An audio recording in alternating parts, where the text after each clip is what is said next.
রাত্রির 11টা বাজে তখন হঠাৎ করে বিরাট জোরে আওয়াজ শুনে যখন আমরা ছুটে আছি তখন দিকে একজন ভদ্রমহিলা এখানে পড়ে আছে আর একজন মেলি পুরুষ সে ওইদিকে পড়ে আছে। আর আমাদের স্থানীয় ফল বিক্রেতার কাজ করে ওখানে ফলের দোকানে, সে এখানে সুব্রত নাম তার, সে এখানে পড়ে কাতরাচ্ছে।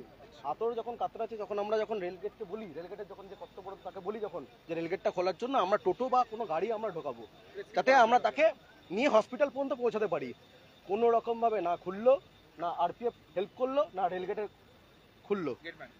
ওই অবস্থায় আমরা চ্যাংদোলা করে কাঁধে করে নিয়ে রেলগেট পার করে আমরা একটা টোটো ধরে আমরা হসপিটাল পৌঁছাই, কিন্তু যেতে যেতে সে এক্সপায়ার করে।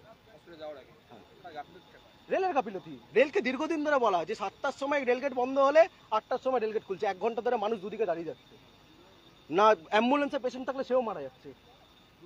রেলকে দীর্ঘদিন ধরে জানিয়ে কোনো সুরাহা পাইনি আমরা।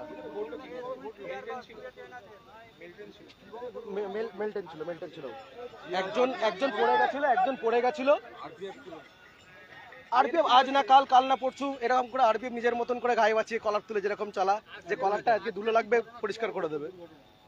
আজকের ঘটনাটা হচ্ছে এখানে যখন 11টার সময় যখন একটা থ্রু ট্রেন যায় তখন একজন বাচ্চা নিয়ে বলছি, আমরা যা শুনেছি তার বাচ্চা সমেত, বাচ্চা বড়, মা বাচ্চাটি পড়ে যায়, এখানে পড়ে যাওয়ার সঙ্গে সঙ্গে মা তাকে তুলতে যায়, মা তুলতে যাওয়ার সঙ্গে সঙ্গে ওপাশে সুব্রত বলে যে ছেলেটির কথা বলছি সে ওপাশে থাকে, ও ওপাশে থেকে বাঁচাতে আসে, তখন এই মুহূর্তে গাড়িটা চলে আসার সঙ্গে তিনজনেই 3 দিকে ছিটকে যায়।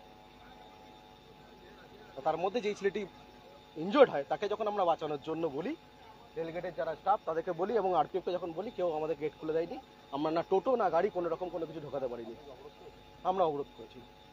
কালকে আমাদের সাথে বসবে বলেছে, আমরা 1 ঘন্টা ধরে অবরোধ করেছি, কালকে আমাদের সাথে রেল প্রশাসন বসবে বলেছে, দেখি বসলে শুরু হবে, নাহলে আমাদের আন্দোলন এরকম চলবে, দীর্ঘদিনের আন্দোলন হয়েছে।